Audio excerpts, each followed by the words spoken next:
Avez-vous déjà songé au nombre d'heures que l'inquiétude vous vole chaque jour? Combien de nuits blanches avez-vous passé à ruminer des problèmes qui ne se sont même pas encore produits? Combien de fois avez-vous répété mentalement des conversations difficiles, imaginé des tragédies, créé des scénarios d'échecs? Tout cela avant même le lever du soleil? L'inquiétude a un pouvoir destructeur. Elle vous vole votre paix avant même que quoi que ce soit n'arrive. Et le plus triste, c'est que nous la banalisons. Nous pensons que s'inquiéter est synonyme de responsabilité, qu'anticiper le pire, c'est être préparé. Mais la parole de Dieu nous offre une perspective totalement différente. Dans Matthieu chapitre 6, verset 34, Jésus dit quelque chose de révolutionnaire. Ne vous inquiétez donc pas du lendemain, car le lendemain s'inquiétera de lui-même. À chaque jour suffit sa peine. Voyez-vous la sagesse de ces paroles? Jésus ne vous dit pas d'être irresponsable ou d'ignorer la réalité. Il vous dit, cessez de porter le fardeau d'un jour qui n'est même pas encore arrivé. Cessez de vivre dans le futur alors que le présent vous échappe. S'inquiéter n'ajoute pas un seul jour à votre vie, mais cela vous vole assurément la qualité des jours que vous avez déjà. Réfléchissez-y un instant. Combien de fois vous est-il arrivé de passer une journée entière à être tourmenté par quelque chose qui pourrait arriver la semaine suivante? Vous vous réveillez, et la première chose qui vous vient à l'esprit n'est pas la gratitude pour cette nouvelle journée, mais plutôt cette situation qui vous inquiète. Vous buvez votre café en y pensant. Vous travaillez en y pensant. Vous en parlez à des gens, mais votre esprit est toujours là, tournant en rond autour du même problème. Et le soir venu, vous vous allongez, épuisé, non pas par ce que vous avez fait, mais par ce que vous avez imaginé, par la guerre que vous avez menée dans votre tête, par les 1000 scénarios que vous avez créés. Et puis, vient l'insomnie, car l'inquiétude ne vous laisse aucun répit. Elle s'attarde, vous harcèle, vous rappelle sans cesse de mauvais souvenirs et engendre de nouvelles angoisses. Vous vous tournez d'un côté, de l'autre, vous fixez le plafond, vous prenez votre téléphone, vous essayez de vous distraire, mais l'inquiétude revient. Elle revient toujours, comme un disque rayé qui tourne en boucle, et vous vous mettez à faire des calculs mentaux. Vous commencez à planifier ce que vous allez dire, comment vous allez réagir, ce que vous ferez si les choses tournent mal. Vous élaborez des stratégies pour des problèmes qui n'existent pas. Vous vous forgez des défenses contre des attaques imaginaires. Vous préparez des réponses à des accusations que personne n'a formulées. Ce n'est pas la vie, c'est la survie en mode panique. Et ce n'est pas pour cela que Dieu vous a créé. Il ne vous a pas donné le don de l'imagination pour que vous l'utilisiez pour créer des tragédies. Il ne vous a pas donné la capacité de planifier l'avenir pour que vous en soyez tourmenté. Il ne vous a pas donné aujourd'hui pour que vous le gaspilliez à vous inquiéter de demain.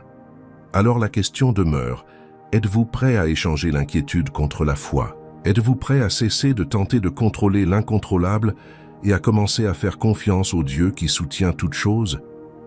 Car ce choix, cette décision de lâcher prise et de se reposer en Dieu, est ce qui transforme tout. Et c'est précisément ce dont nous allons parler dans les prochaines minutes. Préparez votre cœur, car le message d'aujourd'hui peut transformer votre vision de vos problèmes, de vos peurs et de votre avenir. Il peut changer votre façon de vous réveiller le matin. Il peut changer votre façon de vous endormir le soir. Il peut changer votre façon de respirer au milieu du chaos. Car ce dont nous allons parler ici n'est pas une théorie vide de sens. C'est une vérité biblique, éprouvée depuis des millénaires, confirmée dans la vie d'innombrables personnes qui ont découvert que faire confiance à Dieu n'est pas une faiblesse. C'est la plus grande force qui soit. Regardez ce que Jésus dit juste avant ce verset de Matthieu 6. Il parle de la façon dont Dieu prend soin des oiseaux du ciel. Ils ne sèment ni ne moissonnent, ils n'amassent rien dans des greniers, et pourtant le Père Céleste les nourrit. Puis Jésus pose la question la plus importante. Ne valez-vous pas beaucoup plus qu'eux? Verset 26. Voyez-vous ce que Jésus fait? Il remet les choses en perspective. Il dit, regardez la création. Voyez comment Dieu en prend soin. Voyez comme rien ne manque. Voyez comment tout fonctionne. Les oiseaux n'ont pas de compte en banque. Ils n'ont pas d'économie. Ils n'ont pas de plan B. Ils vivent, tout simplement. Ils se réveillent, chantent, volent, cherchent de la nourriture et Dieu pourvoit à leurs besoins, chaque jour, sans faute. Et Jésus nous dit, maintenant vous comprenez, vous valez infiniment plus que n'importe quel oiseau. Vous avez été créé à l'image et à la ressemblance de Dieu. Vous êtes un enfant. Vous êtes un héritier. Vous êtes le joyau de la création. Si Dieu prend soin des oiseaux qui n'ont pas été créés à son image, à combien plus forte raison ne prend-il pas soin de vous? Mais nous l'oublions. Nous vivons comme si Dieu nous avait oubliés, comme s'il ignorait nos besoins, comme s'il ne nous prêtait pas attention, comme si nous devions tout porter sur nos épaules, tout résoudre seul, tout gérer seul. Et c'est là que l'inquiétude surgit. Elle s'insinue précisément dans ce manque de confiance. Car au fond, lorsque nous nous inquiétons trop, nous disons « Seigneur, je ne te fais pas confiance pour prendre soin de cela. Je dois prendre les rênes, je dois tout contrôler, je dois trouver une solution. » Plus on essaie de contrôler, plus on se noie. Car il y a des choses qui échappent tout simplement à notre contrôle. L'économie, la santé des autres, l'opinion des autres, la météo, tout cela ne dépend pas de nous. Tenter de maîtriser l'incontrôlable est le meilleur moyen de s'épuiser, de sombrer dans l'anxiété et le désespoir. C'est comme essayer de retenir de l'eau à pleine main. Plus on serre, plus elle s'échappe. Jésus le savait. C'est pourquoi il a été si direct. Ne vous inquiétez pas pour demain. Vivez aujourd'hui. Ayez confiance aujourd'hui. Reposez-vous aujourd'hui.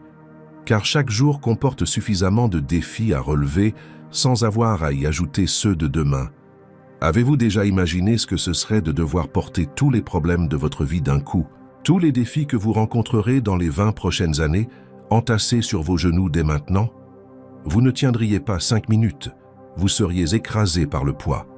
Mais la bonne nouvelle, c'est que vous n'avez pas à le faire. Dieu ne vous donne pas la grâce de demain aujourd'hui, il vous donne la grâce d'aujourd'hui, aujourd'hui.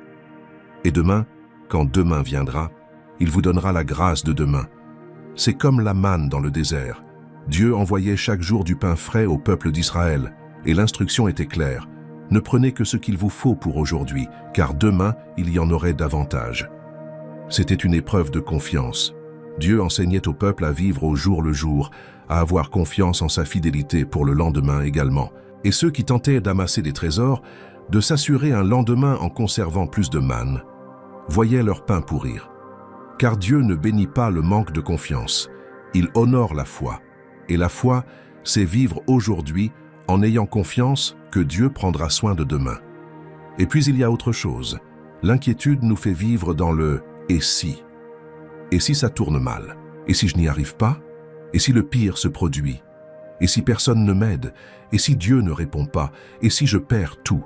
Et si je tombe malade? Et si on me rejette? Le « et si » est le langage de l'inquiétude. C'est ainsi qu'elle s'exprime. C'est le vocabulaire de la peur. Et c'est tellement convaincant qu'on y croit. On se forge une réalité entière à partir de suppositions, à partir de possibilités négatives.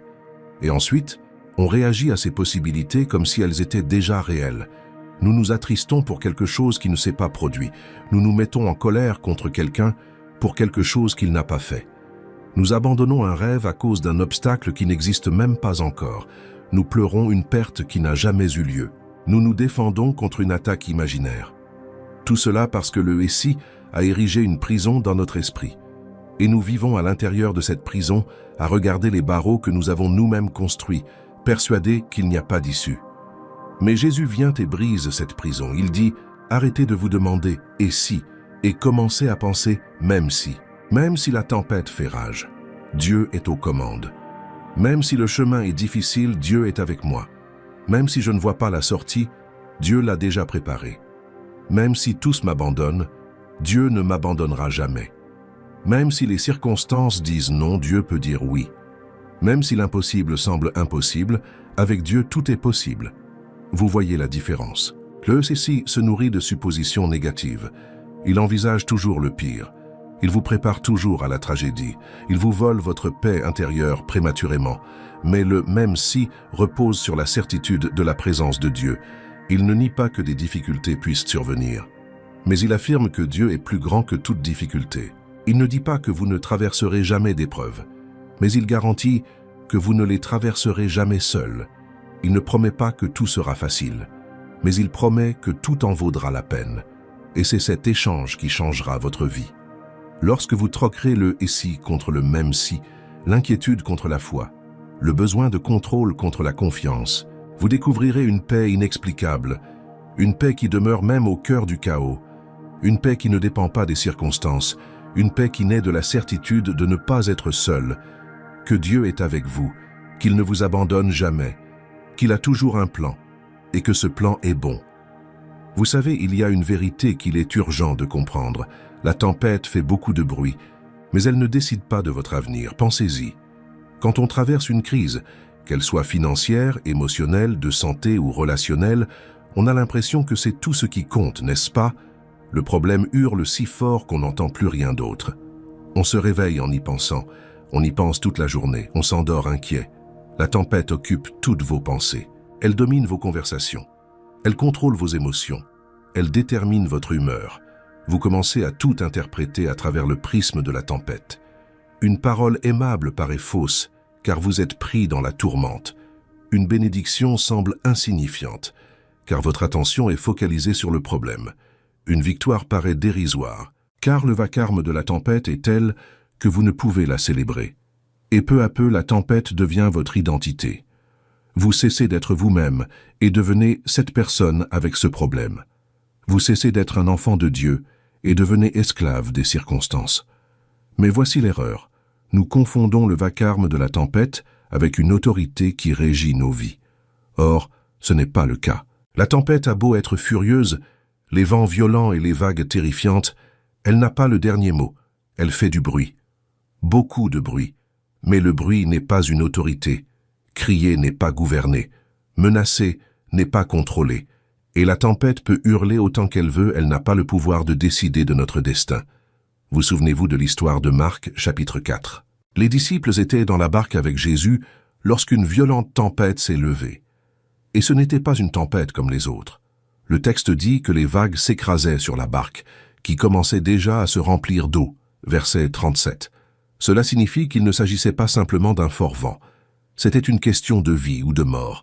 La barque coulait, l'eau entrait, et ces hommes étaient des pêcheurs expérimentés. Ils connaissaient cette mer. Ils y avaient grandi. Ils savaient faire la différence entre une tempête normale et une tempête mortelle, et celle-ci était mortelle. Les vagues étaient si fortes qu'elles remplissaient la barque d'eau. Le vent était si violent qu'ils ne pouvaient plus la maîtriser. Et la peur s'empara d'eux, car au cœur d'une tempête, quand l'eau monte, quand on ne voit aucune issue, la peur surgit, et elle surgit avec force. Elle hurle, elle murmure « Tu vas mourir, c'est fini, il n'y a pas d'issue, c'est la fin. » Et les disciples y crurent. Ils virent la violence de la tempête et en conclurent que c'était la fin. Et où était Jésus? Il dormait, au milieu du chaos, des cris, du désespoir, des vagues déferlantes, du courant impétueux. Jésus dormait à l'arrière de la barque sur un coussin. Verset 38. Tandis que les disciples paniquaient, persuadés de mourir, Jésus se reposait. Pourquoi? Parce qu'il savait qui il était. Il savait que la tempête n'avait aucun pouvoir sur lui. Il savait que le Père était souverain. Il savait que ce n'était pas le jour de sa mort. Il savait qu'il avait un but, une mission, une destinée à accomplir. Mais les disciples n'en étaient pas si sûrs. Alors, désespérés, ils coururent vers Jésus, le réveillèrent et crièrent « Maître, cela ne te fait rien que nous périssions ?» Quelle question! Cela ne te fait rien? Comme si Jésus était indifférent. Comme s'il était là, impassible, tandis qu'ils agonisaient. Comme si sa paix était de l'indifférence. Mais il n'en était rien. La paix de Jésus ne venait pas de l'indifférence. Elle venait de sa confiance. Elle venait de sa connaissance du Père. Elle venait de sa certitude qu'aucune tempête ne pouvait altérer le plan de Dieu. Alors Jésus se leva simplement. Il ne paniqua pas. Il ne se mit pas à courir. Il ne cria pas d'instructions désespérées. Il se leva simplement, réprimanda le vent et dit à la mer « Silence, calme-toi » et aussitôt, un grand calme s'installa. Verset 39. La tempête obéit. Les vagues s'apaisèrent. Le vent cessa de souffler. La mer devint lisse comme un miroir. Et le chaos se soumit à l'autorité de Jésus. Analysons ce moment, car il est trop puissant pour être négligé. Premièrement, Jésus a réprimandé le vent. Cela signifie qu'il a considéré la tempête comme une force à laquelle il fallait obéir. Il n'a pas négocié avec elle. Il ne l'a pas supplié de s'arrêter. Il n'a pas cherché à la convaincre. Il a simplement parlé avec autorité. Car l'autorité n'a pas besoin de crier. Elle n'a pas besoin d'expliquer. Elle n'a pas besoin de convaincre. L'autorité parle et les choses se produisent. Et Jésus avait autorité sur la création, car il est le Créateur. Tout a été fait par lui et pour lui. Ainsi, lorsqu'il parle, la création obéit. Deuxièmement, il dit « Silence, calmez-vous ». Ce ne fut pas un long processus. Ce ne fut pas progressif. Ce fut immédiat, instantané. Dès que Jésus parla, la tempête cessa. Car lorsque Dieu agit, la nature obéit sans attendre. Elle obéit tout simplement. Et troisièmement, un grand calme s'installa. Ce n'était pas seulement que la tempête s'était arrêtée, c'était une paix complète qui s'était installée, un calme absolu, comme si la tempête n'avait jamais existé, comme si toute cette terreur n'avait été qu'un cauchemar qui s'était dissipé au moment où Jésus s'était réveillé.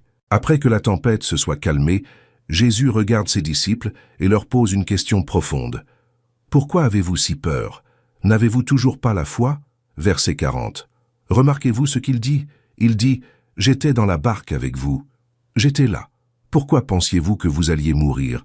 Pourquoi avez-vous douté ?» Ce n'est pas une réprimande cruelle, mais une invitation à la réflexion. C'est une invitation à comprendre que sa présence change tout. Si Jésus est dans la barque, elle ne coulera pas. Elle tanguera peut-être. Elle se remplira peut-être d'eau. Elle semblera peut-être sur le point de chavirer, mais elle ne coulera pas. Car Jésus ne se noiera pas dans une tempête passagère. Il a un but. Il a une mission. Et tant que cette mission n'est pas accomplie, aucune tempête ne peut le tuer. Il en va de même pour vous. Si Jésus est dans la barque de votre vie, vous ne coulerez pas. Vous traverserez peut-être la tempête. Vous serez peut-être secoué. Vous aurez peut-être peur. Vous vous remplirez peut-être d'eau. Mais vous ne coulerez pas. Car la présence de Jésus est la garantie de votre victoire. Et c'est précisément ce que vous devez comprendre aujourd'hui. Jésus est dans la barque de votre vie. Il ne vous a pas abandonné, il n'est pas distrait, il n'est pas absent, il ne dort pas par indifférence. Il est en paix, car il connaît la fin de l'histoire. Et la fin de l'histoire, c'est que vous triomphez. La tempête passe, la mer se calme, et vous atteignez l'autre rive. Alors, lorsque la tempête de votre vie se déchaîne, lorsque les vagues envahissent votre barque, lorsque tout semble perdu, souvenez-vous, Jésus est là. Et là où il est, l'impossible devient possible. Là où il est, le chaos s'apaise. Là où il est, vous êtes en sécurité. La tempête peut faire du bruit, elle peut hurler, elle peut menacer, elle peut effrayer, mais elle ne décide pas de votre avenir. Celui qui décide, c'est celui qui a autorité sur la tempête. Et il a décidé que vous la traverserez. Il a décidé que vous triompherez. Il a décidé que l'histoire de votre vie ne s'arrête pas au cœur de la tempête. Elle se termine de l'autre côté, lorsque vous témoignerez du Dieu qui apaise la mer. Pensez maintenant à toutes les fois où la tempête a tenté de vous convaincre que c'était la fin. Combien de fois avez-vous contemplé la mer déchaînée de votre vie en vous disant « Je n'y survivrai pas ». Cette crise financière qui semblait être la fin, ce diagnostic qui paraissait une condamnation à mort, cette relation brisée qui semblait irrémédiablement perdue, cette porte qui se fermait, symbole de la fin de vos rêves. Mais vous avez survécu, vous êtes là, vous êtes vivant, vous êtes debout. Vous respirez. Vous lisez ce message. Car la tempête ment. Elle ment toujours. Elle prétend être plus forte qu'elle ne l'est. Elle prétend qu'elle durera plus longtemps qu'elle ne dure réellement. Elle prétend que vous n'avez pas la force de la traverser, mais vous l'avez.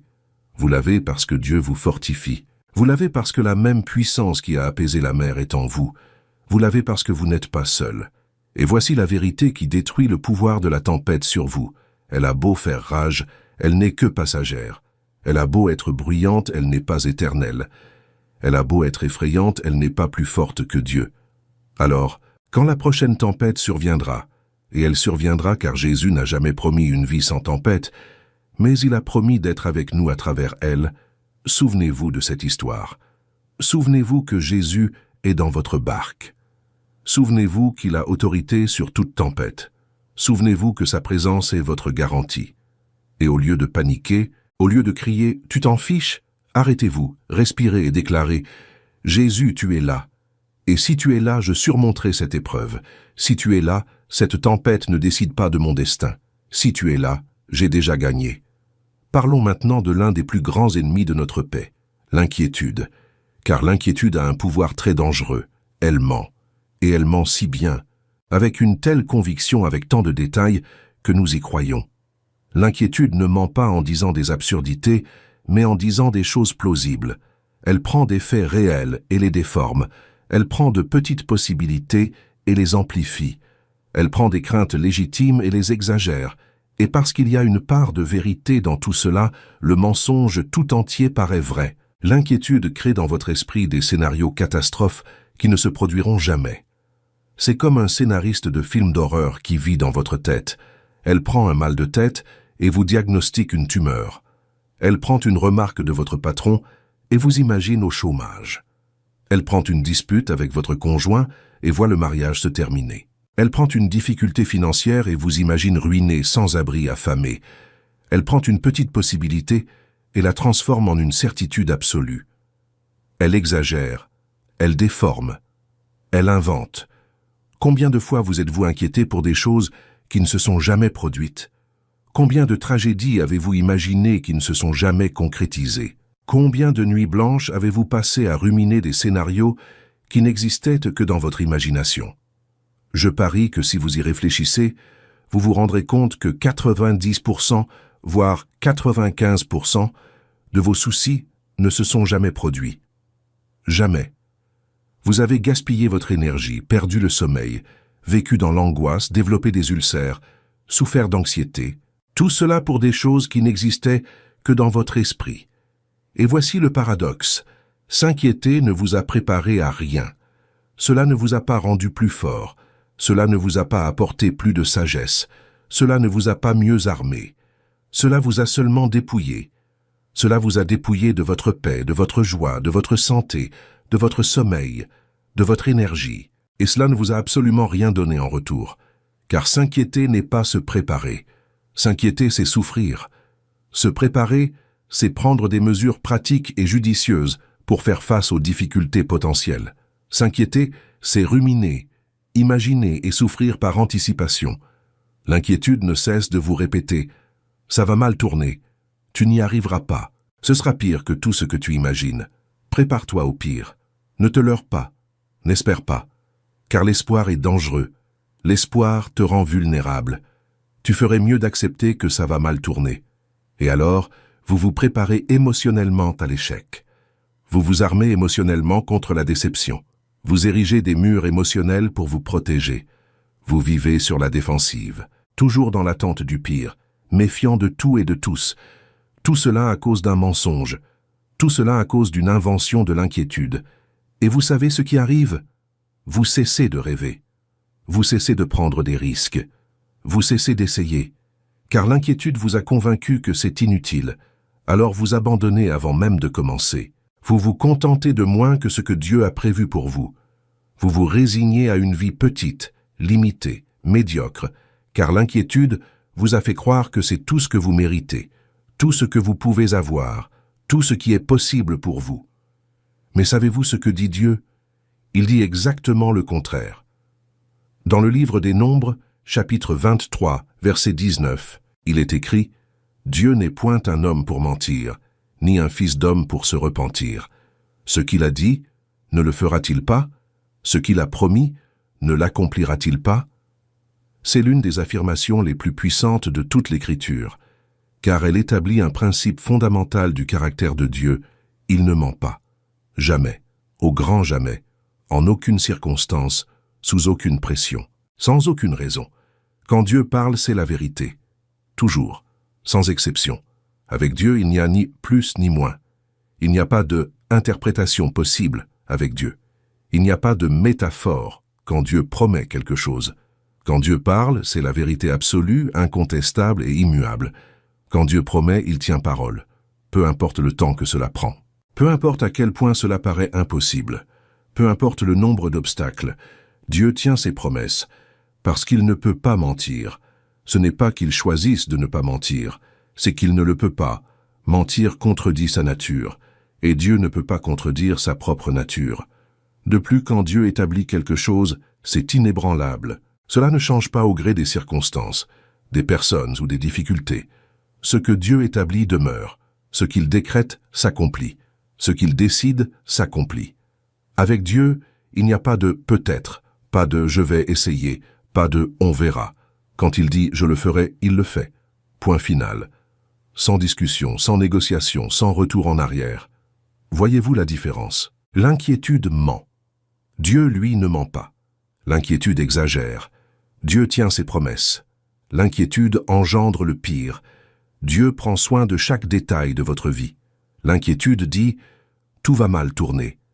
Dieu dit « je fais concourir toutes choses au bien de ceux qui m'aiment ».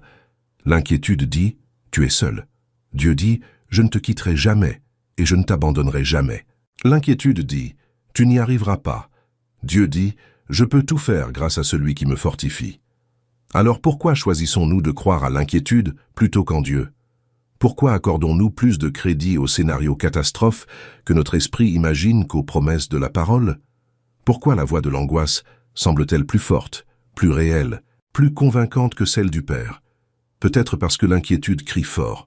Elle est insistante, elle est persistante, elle frappe à la porte de nos pensées au milieu de la nuit. Elle ne nous laisse aucun répit. Elle reste là, martelant, répétant, insistant, jusqu'à ce que nous cédions. Mais Dieu parle d'une voix douce, il ne force rien. Il ne cherche pas à couvrir le tumulte de l'inquiétude, il ne crie pas plus fort que l'angoisse, il murmure simplement, il attend, il invite, il tend la main et dit « Fais-moi confiance, je prends soin de toi, je sais ce que je fais, j'ai un plan, et ce plan est bon. Tu n'es pas seul, tu n'es pas impuissant, tu n'es pas abandonné. Je suis là. J'ai toujours été là. Je serai toujours là. Et le choix nous appartient. Croire la voix qui ment ou croire la voix qui soutient. Choisir de vivre prisonnier des « et si » ou de vivre ancré dans les promesses. Choisir d'écouter ses peurs ou d'écouter sa foi. Car lorsque vous choisissez de faire confiance à Dieu, lorsque vous décidez que sa parole est plus vraie que tous les scénarios que vos inquiétudes peuvent engendrer, un miracle se produit. Vous trouvez une paix inexplicable.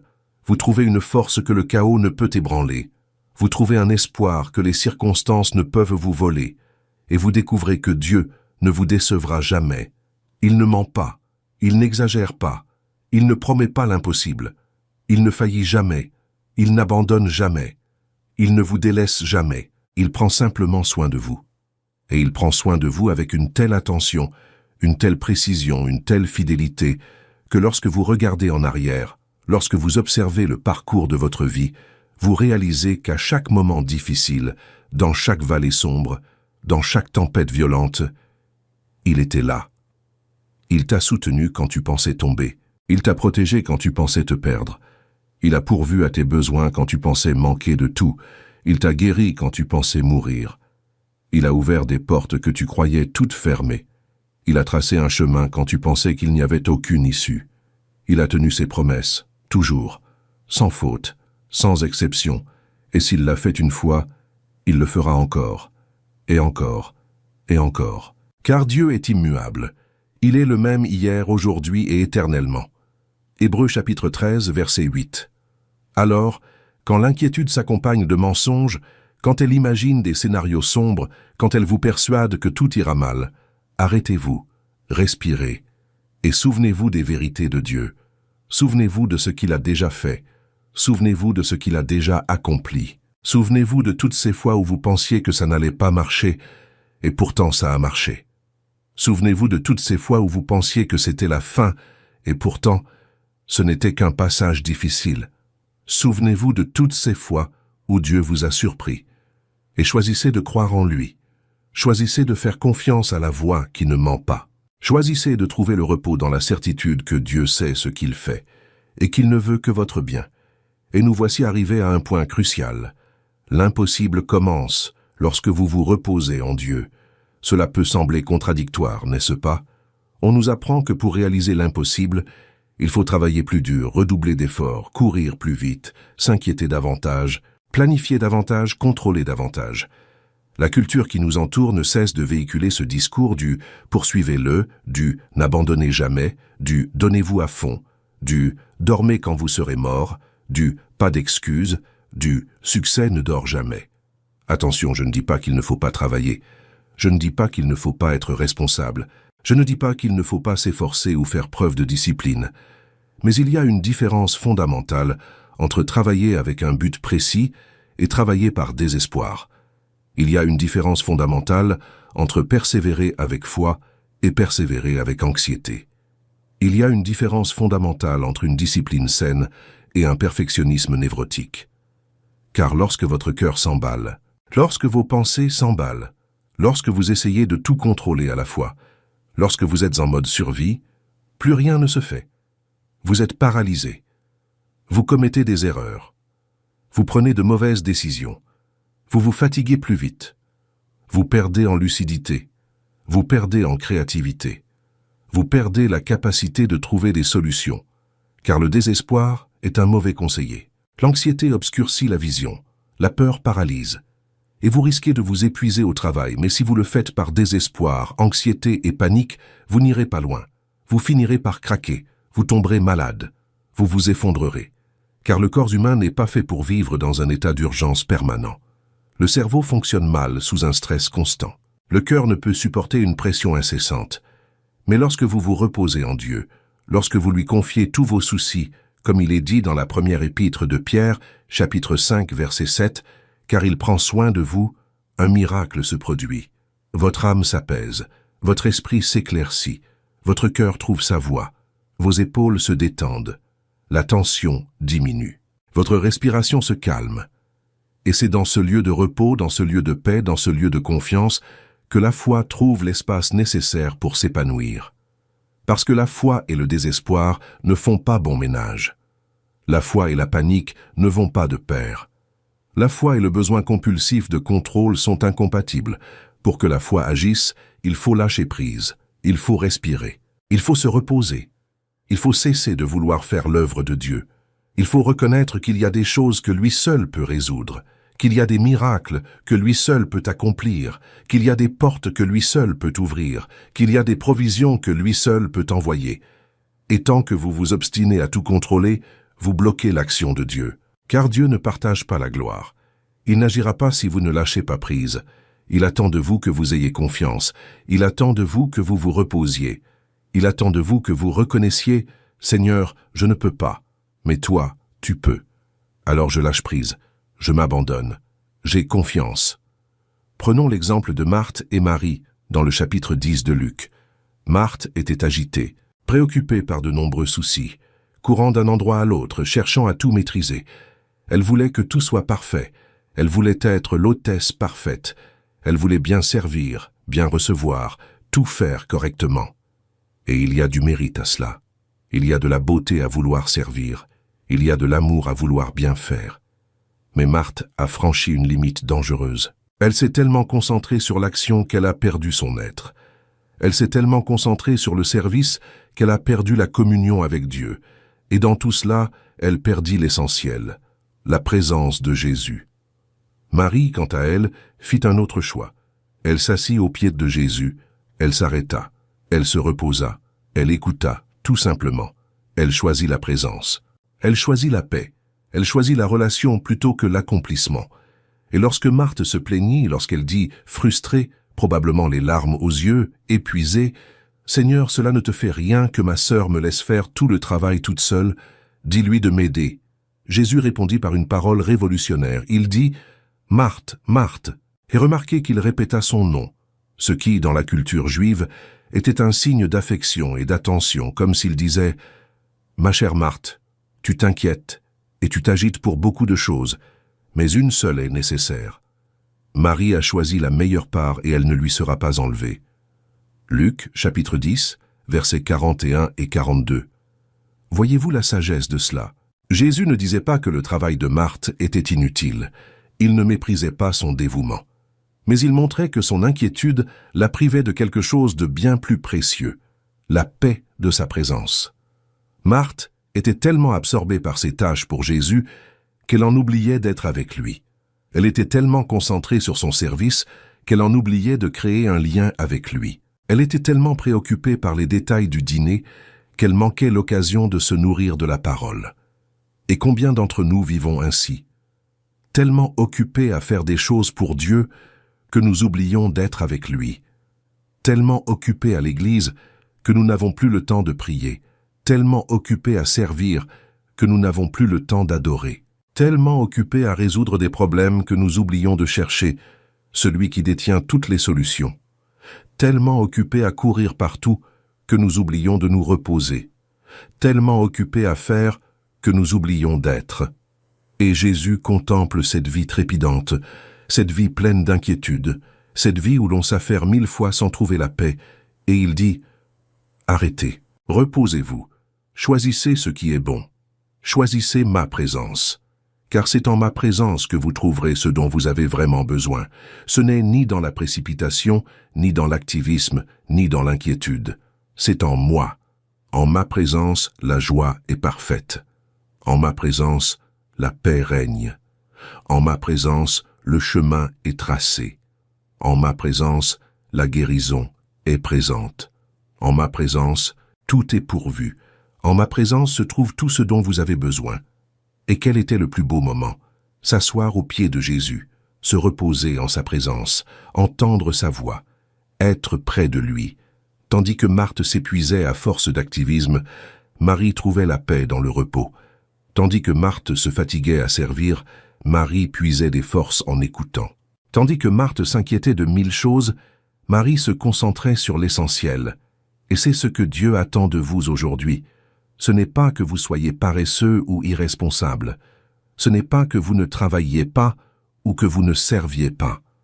Mais c'est que vous comprenez que se reposer en Dieu n'est pas de la passivité. C'est une confiance active. C'est savoir que vous faites votre part, mais que c'est lui qui garantit le résultat. C'est travailler mais sans anxiété. C'est agir, mais sans désespoir.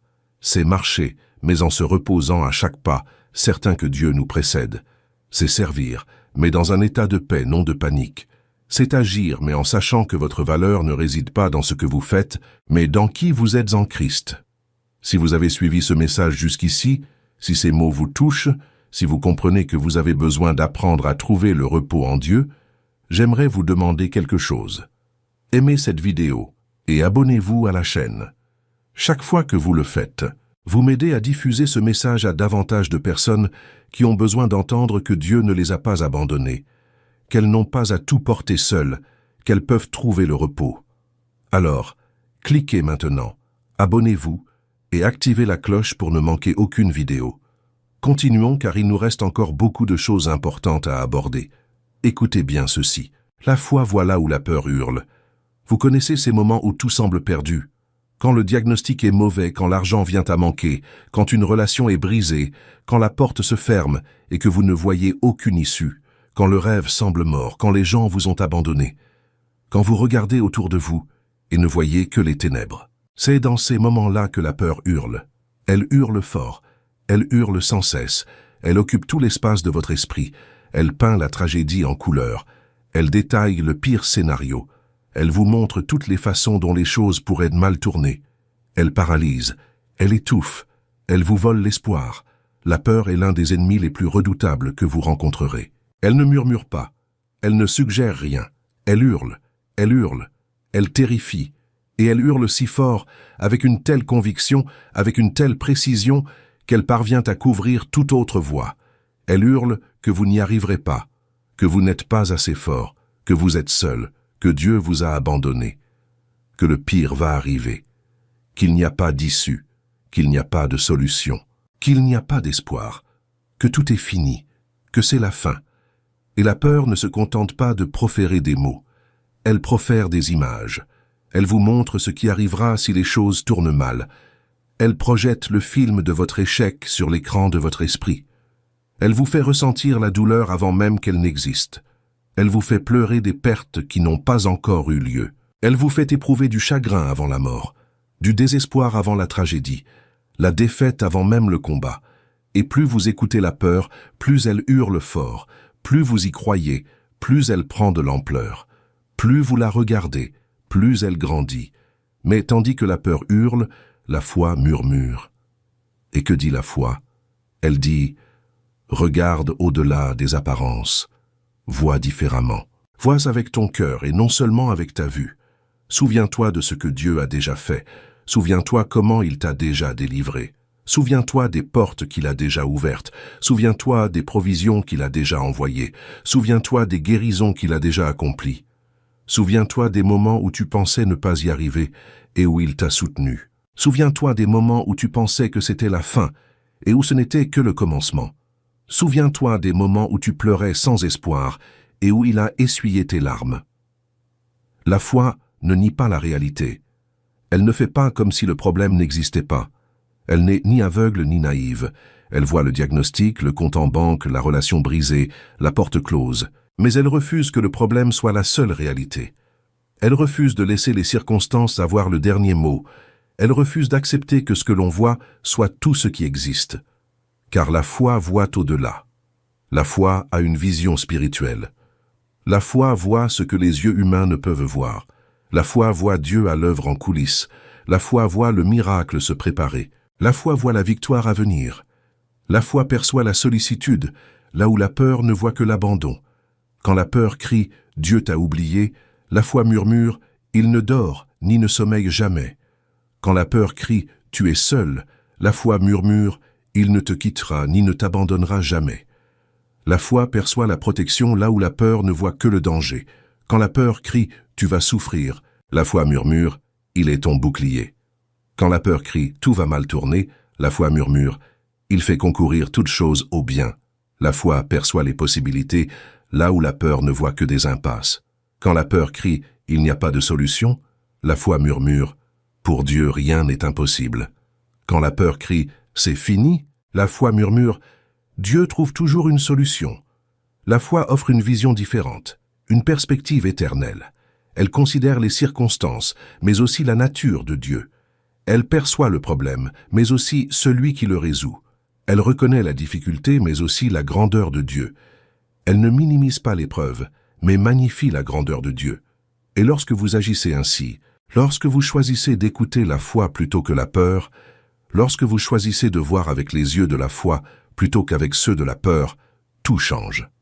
Le problème ne disparaît pas, mais votre perception de celui-ci évolue.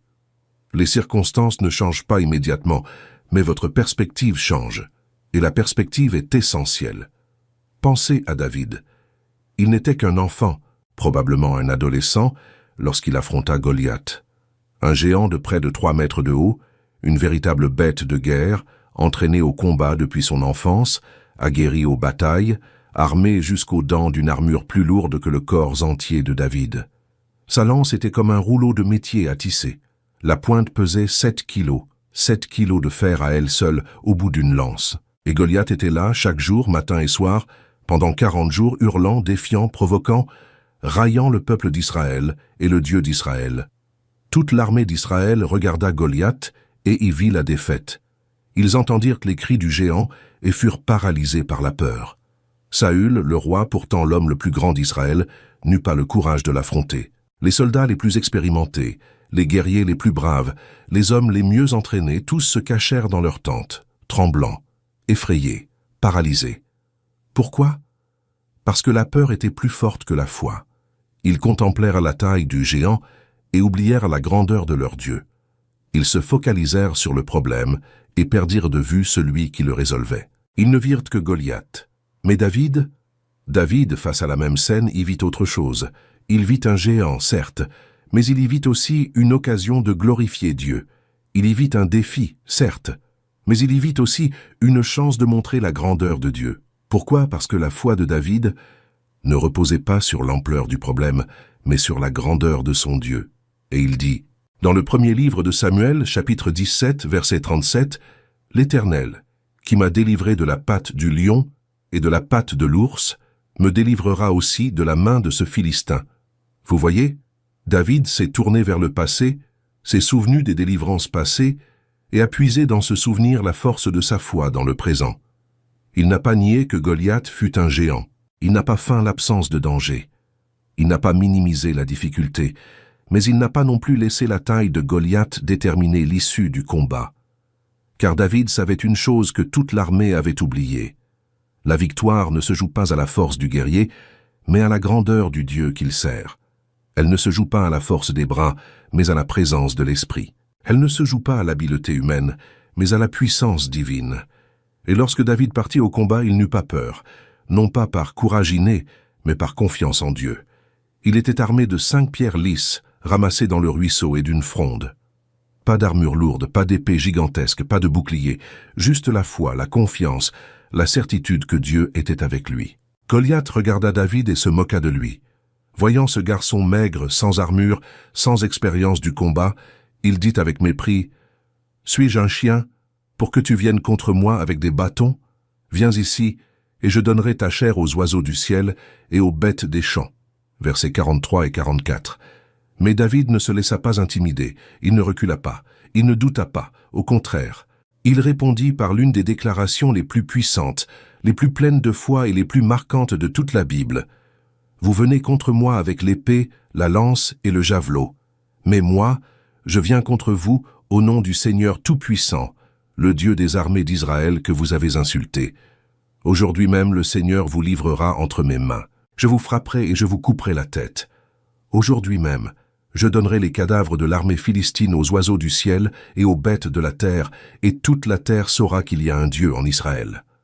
Tous ceux qui sont rassemblés ici sauront que ce n'est ni par l'épée ni par la lance que le Seigneur sauve. Car la bataille est celle du Seigneur, et il vous livrera tous entre nos mains. » Versets 45 à 47. Waouh, relisez cela. Percevez-vous la foi dans cette déclaration? Percevez-vous la confiance? Percevez-vous la certitude? David n'a pas dit « je vais essayer ». Il n'a pas dit « j'espère que ça marchera ». Il n'a pas dit « on verra bien ». Il a proclamé la victoire avant même le début du combat. Il a prophétisé l'issue avant même de jeter la première pierre. Il a annoncé que Dieu livrerait Goliath entre ses mains. Et il ne l'a pas fait avec arrogance. Il l'a fait avec foi, car il savait que ce combat n'était pas le sien. Il était celui de Dieu. Et quand Dieu combat, Dieu gagne. Et vous connaissez la suite. David, d'un geste ample, lança la pierre qui, avec une précision divine, frappa Goliath en plein front, le seul point faible de son armure. Le géant s'écroula. Boum! Face contre terre. Mort.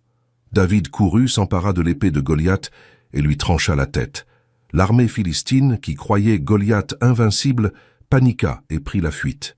Israël remporta une victoire éclatante. Tout cela grâce à la foi d'un garçon. Grâce à la conviction que Dieu était plus grand que le géant. Grâce à la foi d'un seul homme qui vit là où hurlait la peur de milliers d'autres. Et c'est précisément ce que vous devez faire. Quand la peur vous crie que vous n'y arriverez pas, souvenez-vous de David et Goliath. Souvenez-vous que Dieu vous a déjà secouru.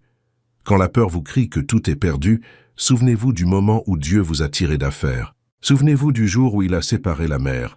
Souvenez-vous du jour où il a fait s'écrouler les murs de Jéricho. Souvenez-vous du jour où il a ressuscité Lazare.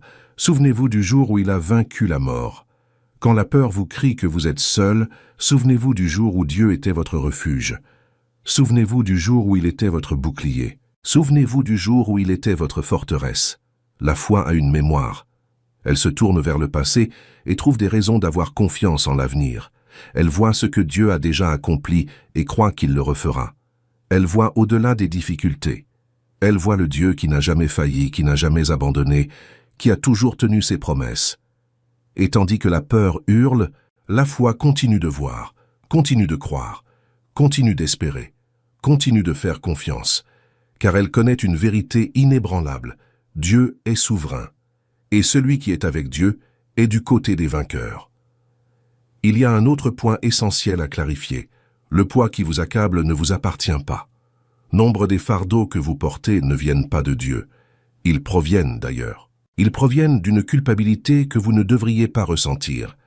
Cette culpabilité de ne pas être parfait, de ne pas pouvoir plaire à tout le monde, de ne pas pouvoir tout gérer, d'avoir échoué par le passé, de ne pas être à la hauteur des attentes.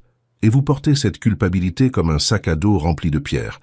Chaque jour, vous y ajoutez une pierre, un échec de plus, une erreur de plus, une déception de plus, jusqu'à ce que le poids soit si lourd que vous puissiez à peine marcher. Elle découle de la peur de ne pas être à la hauteur, la peur de ne pas être assez bon, assez beau, assez intelligent, assez compétent, assez fort. Et cette peur vous pousse à compenser. Vous travaillez au-delà de vos limites.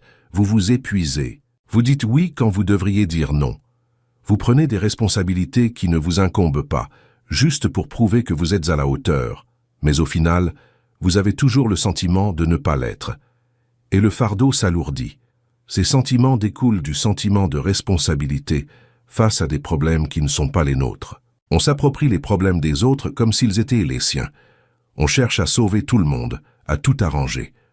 On se sent responsable du bonheur, de la réussite et du bien-être d'autrui. Et quand les gens vont mal, on culpabilise. Quand ils échouent, on se sent responsable.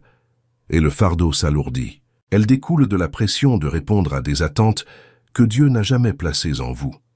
Des attentes familiales, sociales, religieuses, amicales, professionnelles. Et vous vivez en essayant d'être ce que tout le monde attend de vous, en essayant de vous conformer à tous les moules, de satisfaire à toutes les attentes. Et c'est impossible, car les attentes sont nombreuses, contradictoires, inatteignables, et vous vous épuisez à essayer, et le fardeau s'alourdit, et vous portez ce fardeau, jour après jour, semaine après semaine, mois après mois, année après année, jusqu'à ce que votre dos vous fasse souffrir, jusqu'à ce que vos genoux cèdent, jusqu'à ce que vous n'en puissiez plus, vous vous réveillez fatigué, vous travaillez épuisé, vous vous couchez vidé, vous vivez au bord du gouffre. Vous ne vous souvenez plus de ce que c'est que d'avoir de l'énergie, de ce que c'est que d'éprouver de la joie, de ce que c'est que de se sentir léger, parce que ce poids vous a écrasé. Et souvent, vous ne réalisez même pas que vous n'aviez pas besoin de porter tout cela. Mais Jésus, dans l'Évangile selon Matthieu chapitre 11, versets 28 à 30, lance une invitation qui change tout, qui peut vous sauver la vie, qui peut vous rendre la paix. « Venez à moi, vous tous qui êtes fatigués et chargés, et je vous donnerai du repos. Prenez mon joug sur vous, et recevez mes instructions, car je suis doux et humble de cœur, et vous trouverez du repos pour vos âmes. Car mon joug est facile à porter et mon fardeau léger. » Analysons cette invitation, car elle est incroyablement puissante. Premièrement, venez à moi. Ne vous tournez pas vers la religion. Ne vous tournez pas vers les règles. Ne vous tournez pas vers les traditions. Venez à moi. À une personne, à une relation, à quelqu'un qui vous connaît, vous aime, vous comprend. Venez à moi. Deuxièmement, tous ceux qui sont fatigués et accablés. Jésus n'appelle pas les forts, les nantis, ceux qui peuvent tout gérer. Il appelle les épuisés, les brisés, ceux qui n'en peuvent plus. Si vous êtes fatigué, cette invitation est pour vous. Si vous êtes accablé, Jésus vous appelle. Troisièmement, et je vous donnerai du repos. Vous n'avez pas à chercher le repos, vous n'avez pas à le mériter. Jésus vous l'offre. C'est un don, c'est la grâce. Il vous suffit de venir à lui. Il vous suffit de l'accepter.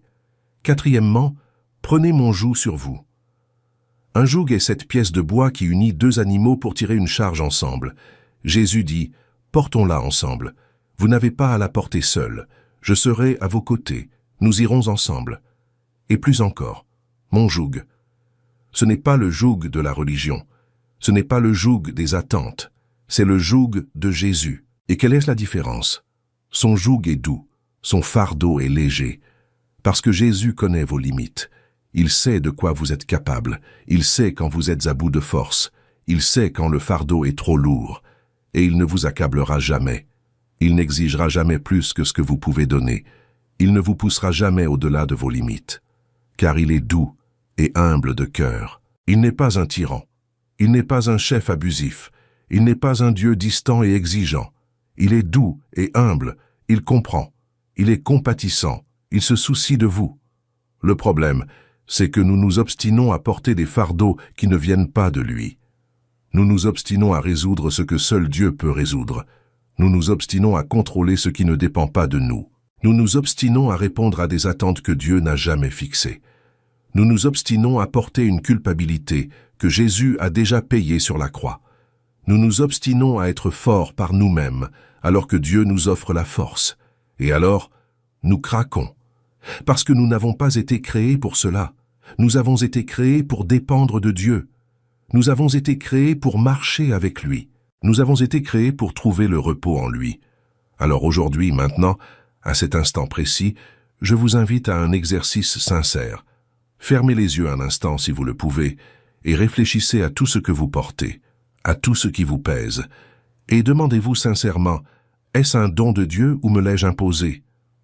Cette culpabilité est-elle réelle? Ou est-ce quelque chose que vous avez créé?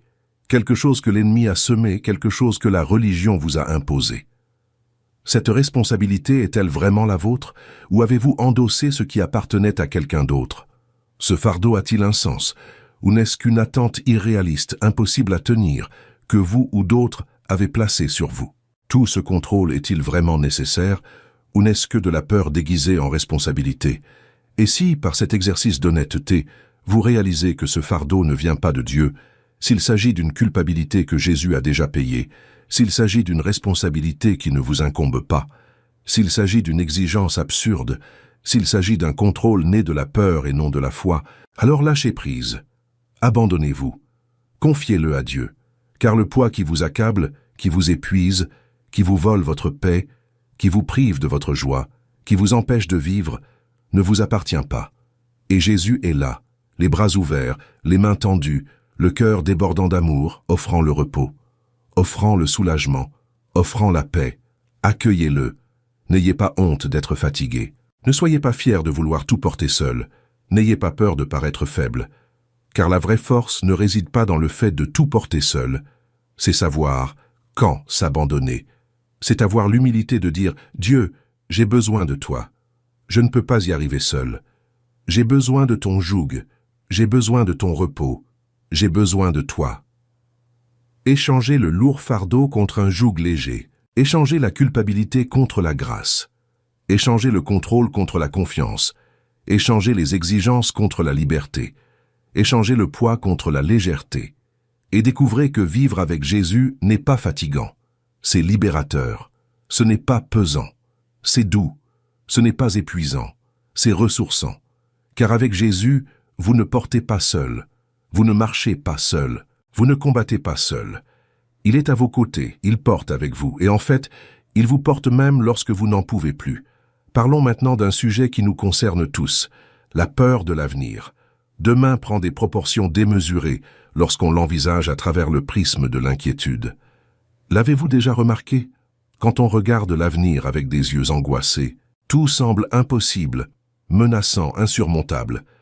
Les factures paraissent impossibles à payer, les défis insurmontables, les problèmes insolubles, les rêves inaccessibles. Demain devient un monstre qui nous hante, et l'on vit aujourd'hui tourmenté par quelque chose qui n'est même pas encore arrivé. Vous perdez la joie du présent à cause de la peur de l'avenir. Vous gaspillez le moment présent à vous inquiéter pour le futur. Vous ne pouvez pas profiter de l'instant, car votre esprit est déjà ailleurs, imaginant des tragédies, créant des problèmes, anticipant la souffrance. Et finalement, demain arrive, et souvent il est loin d'être aussi terrifiant que vous l'aviez imaginé. Mais vous avez déjà épuisé toute votre paix, toute votre énergie, toute votre joie à vous inquiéter.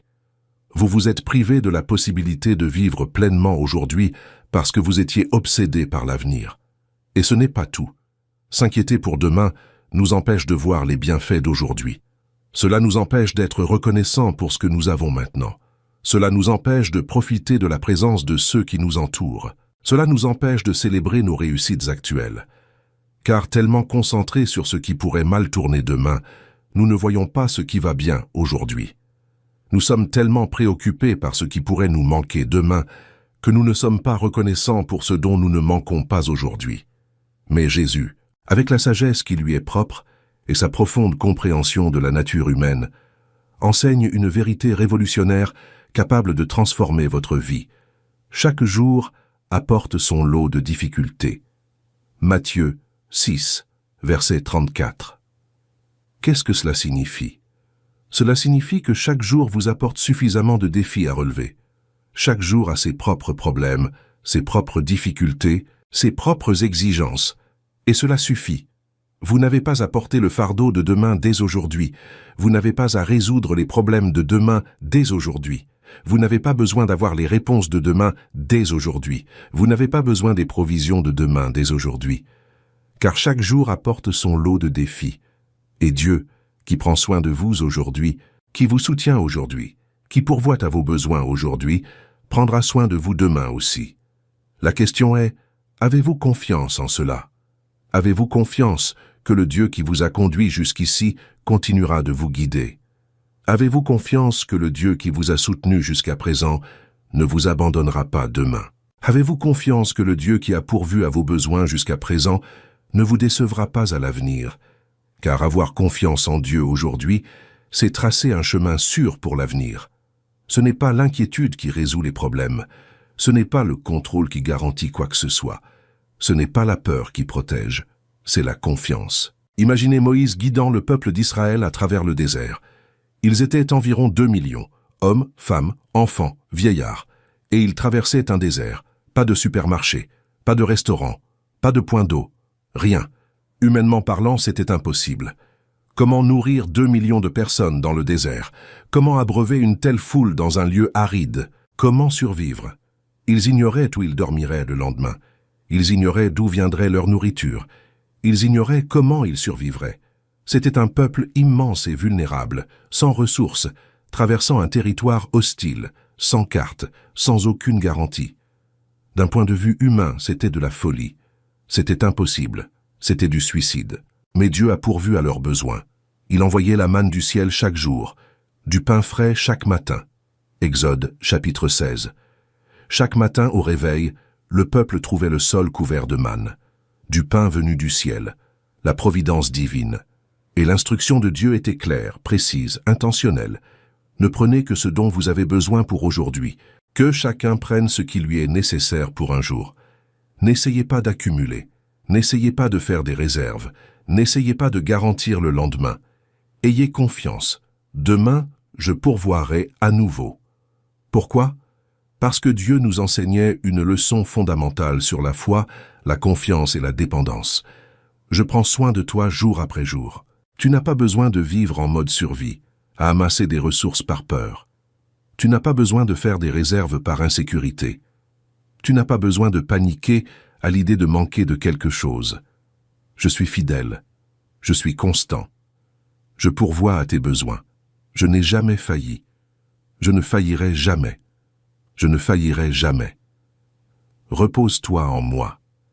Aie confiance. Demain, je serai de nouveau là, et je pourvoirai à nouveau à tes besoins, et je te soutiendrai à nouveau.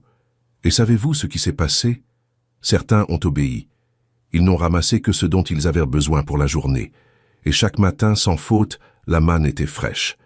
Ils ont ainsi expérimenté la fidélité de Dieu jour après jour. Ils ont appris à avoir confiance. Ils ont appris à vivre au jour le jour. Ils ont appris que Dieu est fidèle. Mais d'autres n'ont pas eu confiance. Ils ont eu peur. Et s'il n'y a pas de lendemain? Et si Dieu n'envoie pas plus de manne? Et si ce n'est que pour aujourd'hui? Alors, ils ont essayé d'amasser de la manne pour s'assurer d'en avoir pour le lendemain. Ils ont désobéi à l'ordre clair de Dieu par peur. Et que s'est-il passé? La manne qu'ils avaient stockée a pourri. Elle s'est remplie de vers. Elle a commencé à empester. Verset 20. Pourquoi? Parce que Dieu ne bénit pas le manque de confiance. Il ne récompense pas la peur déguisée en prudence. Il enseignait, vous n'avez pas besoin de garantir demain. Je le garantis. Vous n'avez pas besoin de contrôler l'avenir. Je le contrôle. Vous devez seulement avoir confiance aujourd'hui, obéir aujourd'hui, et me confier demain. Et c'est précisément ce que Dieu veut que vous compreniez. Il ne vous a pas appelé à vivre dans l'attente de demain. Il vous a appelé à vivre pleinement aujourd'hui, à avoir confiance aujourd'hui, à obéir aujourd'hui, à rendre grâce aujourd'hui, à servir aujourd'hui, à aimer aujourd'hui. Et lorsque vous agissez ainsi, lorsque vous choisissez de vivre au jour le jour, lorsque vous choisissez de croire que Dieu est aux commandes, lorsque vous cessez de vouloir vivre l'avenir dans le présent, demain cesse d'être une épreuve insurmontable. Il devient simplement un jour comme un autre entre les mains d'un Dieu fidèle, car demain ne menace pas ceux qui ont confiance en Dieu aujourd'hui. Demain ne fait pas peur à ceux qui trouvent le repos en Dieu aujourd'hui. Demain n'effraie pas ceux qui comprennent que chaque pas, chaque jour, chaque instant est vécu avec la présence, le soutien et la bienveillance de celui qui ne faillit jamais. Alors, cessez de vouloir vivre demain dès aujourd'hui. Cessez de gâcher la joie d'aujourd'hui en vous inquiétant pour demain. Ayez confiance en Dieu aujourd'hui. Obéissez-lui aujourd'hui. Rendez-lui grâce aujourd'hui. Et laissez-le prendre soin de demain. Car il s'en occupera, comme il l'a toujours fait, comme il s'en occupe maintenant, comme il le fera toujours. Il y a une chose essentielle à comprendre concernant la manière d'agir de Dieu, ses voies et son timing. La réponse se trouve dans le silence apaisant. C'est difficile, très difficile à accepter pour nous, car nous vivons dans une culture de la précipitation, du bruit, de l'urgence, de l'immédiateté et de la gratification instantanée. Nous voulons des réponses immédiates. Nous voulons des solutions tout de suite. Nous voulons que Dieu agisse à notre rythme, selon nos méthodes, notre stratégie et notre calendrier. Et quand il ne le fait pas, quand il reste silencieux, quand il ne répond pas au moment où nous l'attendons, nous désespérons. Nous pensons qu'il ne nous écoute pas, qu'il est indifférent, qu'il nous a oubliés, qu'il nous a abandonnés. Nous levons les yeux au ciel et crions « Dieu, où es-tu? Pourquoi ne réponds-tu pas? Pourquoi sembles-tu ignorer ma souffrance? Pourquoi ne fais-tu rien ?» Voici une vérité profonde qui peut transformer votre vision des attentes de la vie. Le silence de Dieu n'est pas un signe d'abandon, c'est un signe de préparation. C'est le signe qu'un événement plus grand est en train de se produire. C'est le signe qu'il agit de manière invisible. Combien de fois Dieu œuvre-t-il en coulisses, orchestrant des détails que vous ne pouvez même pas imaginer, préparant le chemin que vous emprunterez, rassemblant les éléments dont vous aurez besoin, déplaçant des pièces invisibles, touchant des cœurs que vous ne connaissez pas, ouvrant des portes dont vous ignoriez même l'existence et vous n'en avez rien conscience, car il agit avec douceur. Il n'a pas besoin de projecteur, il n'a pas besoin d'une scène, il n'a pas besoin d'une reconnaissance immédiate. Il œuvre dans le calme, la discrétion et le secret. Et souvent, c'est précisément dans le silence qu'il est le plus proche. C'est dans le silence qu'il accomplit l'œuvre la plus profonde. C'est dans le silence qu'il vous façonne, vous prépare, vous apprend à patienter, à lui faire confiance, à dépendre de lui, à mûrir, à grandir. Vous souvenez-vous d'Élie? C'était un puissant prophète utilisé par Dieu de façon extraordinaire. Il venait de vaincre 450 prophètes de Baal sur le mont Carmel. Ce fut un affrontement épique. Élie, seul contre des centaines de faux prophètes. Et il pria, et le feu descendit du ciel, un feu véritable. Il consuma le sacrifice, le bois, les pierres, l'eau, tout. Ce fut un miracle spectaculaire. Ce fut une victoire éclatante. Ce fut un moment glorieux. 1 Roi, chapitre 18. Mais juste après ce moment de victoire, ce moment de gloire, ce moment de puissance, Élie sombra dans une profonde crise. Jézabel, la reine perverse, menaça de le tuer. Et Élie, qui venait de voir le feu descendre du ciel, qui venait de vaincre des centaines de faux prophètes, qui venait de ressentir la puissance de Dieu de façon surnaturelle, paniqua. Il s'enfuit. Il courut au désert. Il se cacha. Il sombra dans le désespoir. Il demanda la mort. 1 Roi, chapitre 19. Et voyez où il était, caché dans une grotte, apeuré, épuisé, abattu, se croyant seul, le seul fidèle restant, persuadé que tout était perdu. Et Dieu lui dit, « Sors et tiens-toi sur cette montagne devant le Seigneur. » Alors, un miracle se produisit. Un vent violent souffla, si fort qu'il fendit les montagnes et brisa les rochers. Un vent violent, puissant et destructeur. Mais le Seigneur n'était pas dans le vent. Puis survint un tremblement de terre qui ébranla tout, fit trembler la montagne, et qu'il était impossible d'ignorer. Mais le Seigneur n'était pas dans le tremblement de terre. Ensuite vint le feu, et Élie connaissait bien le feu de Dieu. Il venait de voir le feu descendre du ciel. Mais Dieu n'était pas dans le feu. Et après le feu, une voix douce et légère, une brise légère, un murmure. Et c'était Dieu. Versets 11 et 12.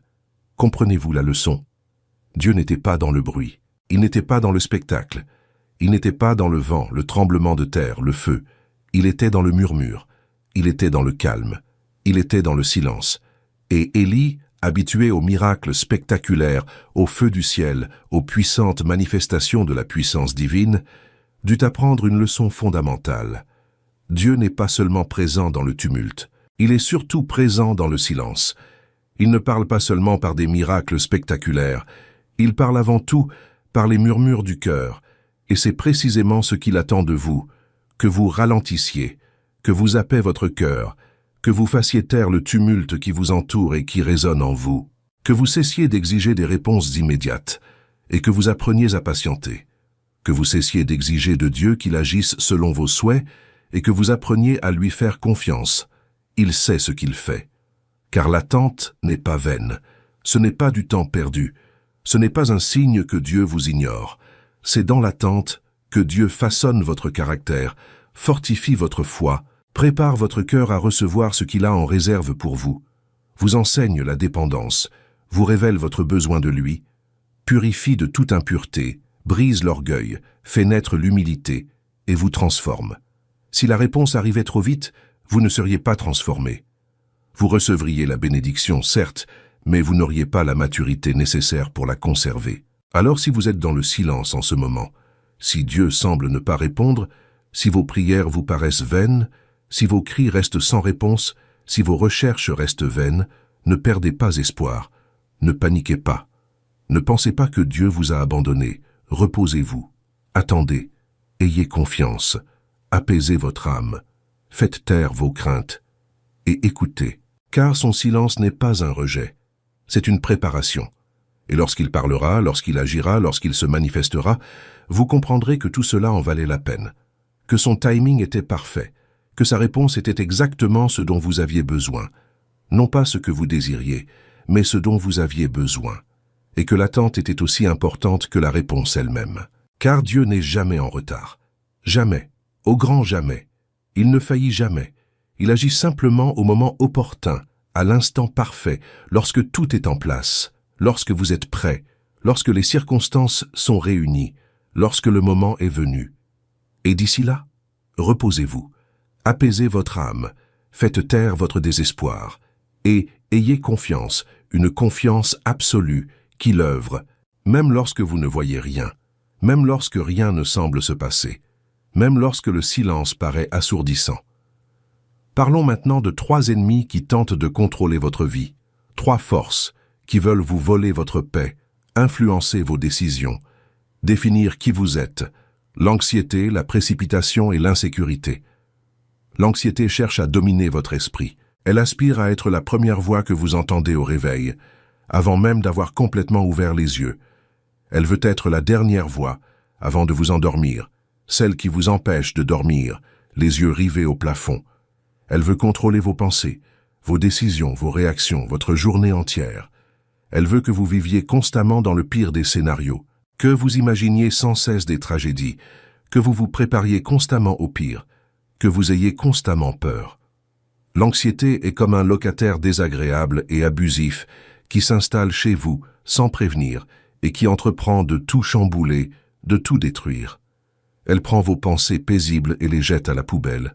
Elle s'empare de vos souvenirs de victoire, des moments où Dieu vous a secouru, et les cache dans un coin sombre. Elle prend vos rêves, vos projets, vos espoirs, et les enferme dans un coffre-fort que vous ne pouvez ouvrir. Et au lieu de la paix, elle remplit votre esprit de « et si ».